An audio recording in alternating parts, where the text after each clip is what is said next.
15일 대책 이후에 풍선 효과가 나타날까?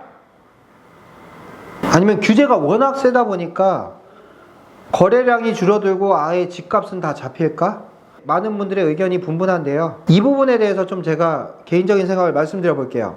저희 부동산에도 최근에 이번에 10월 15일 대책으로 피해보신 피해 사례가 있어가지고 제가 이 부분에 대해서 좀 얘기를 드려볼 건데요.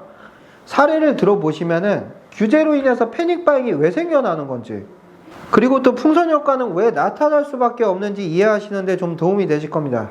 저희 부동산에서 최근에 아파트를 매도했는데요. 옥정 제일풍경채 레이크시티라는 아파트 단지고, 매도자분은 이 아파트를 팔고 서울 성동구에 아파트를 전세 끼고 갭 12억에 매수할 계획을 갖고 계셨어요.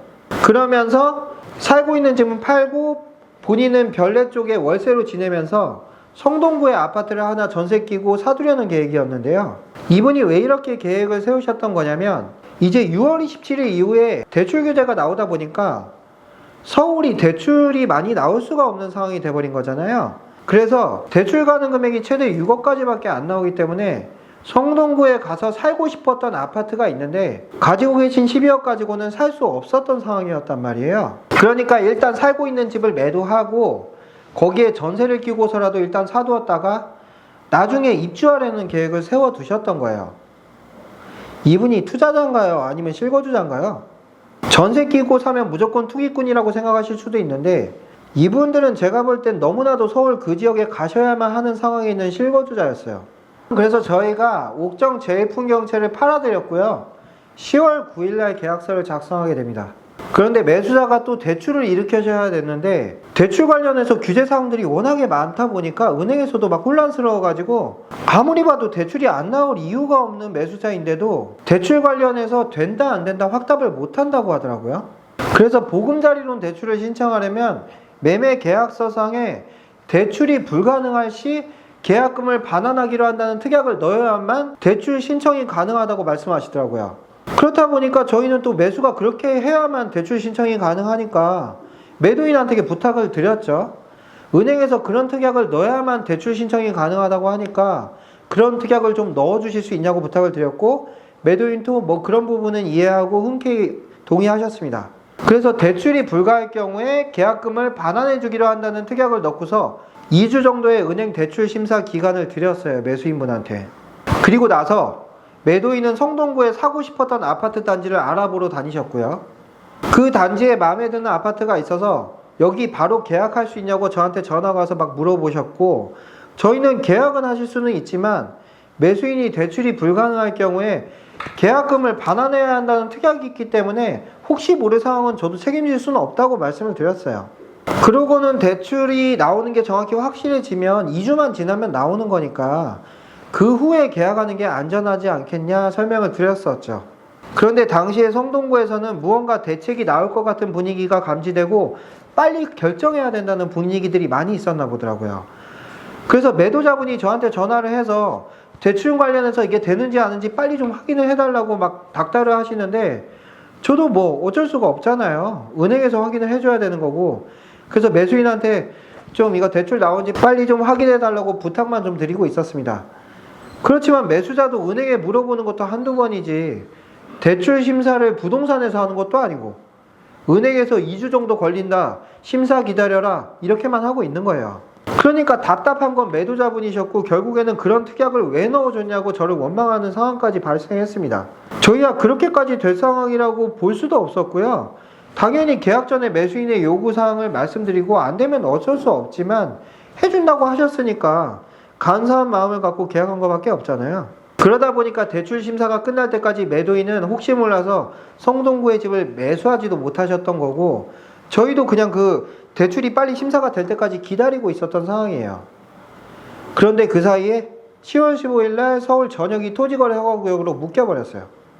이제는 성동구에서 보았던 그 집을 계약할 수가 없는 상황이 돼버린 거죠.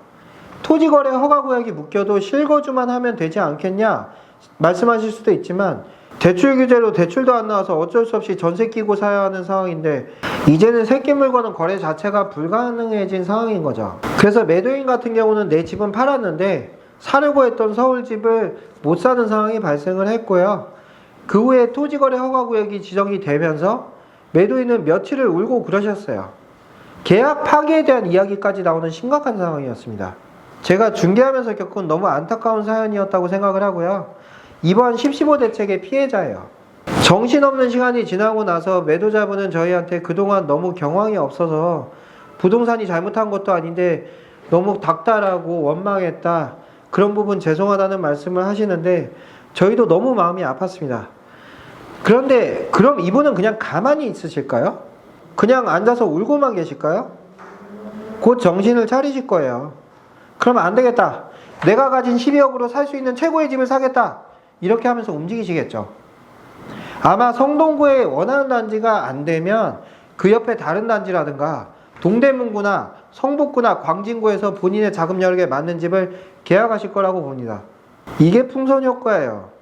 일부 사람들이 말하는 것처럼 투기 세력들이 규제를 피해서 투자하러 다니는 게 풍선 효과가 아니라 요즘엔 여러 가지 규제 사항들이 많아서 법인 투자도 안 되고 다주택하면 취득세 중과되고 이러기 때문에 실수요자들이 집을 계약하면서 나타나는 집값 상승을 풍선 효과라고 불러요.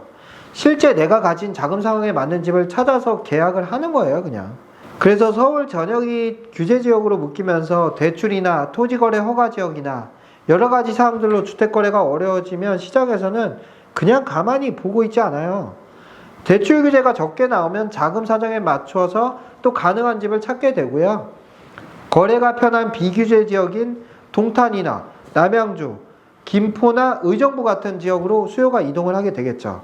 그래서 결국 묶인 지역에서 규제를 받는 만큼 그렇지 않은 지역이 반등하기 때문에 부동산 시장이 왜곡되고 거래량은 적은데 신고가만 나타나는 이런 이상한 상황들이 발생할 수 있는 거죠. 나중에 토지거래허가 이거 어떻게 풀지도 모르겠지만 이렇게 광범위하게 묶어두면 부작용이 상당할 수밖에 없다고 생각을 하고요. 그래서 저는 이제 규제하고 2주밖에 안 지났는데요. 앞으로 김포뿐만 아니라 인천이나 부천, 의정부, 남양주, 별내, 다산, 동탄과 같은 이 서울 인접 지역들에서 풍선 효과에 따른 반사이익이나 거래량 증가가 좀 나타날 것 같다는 생각이에요.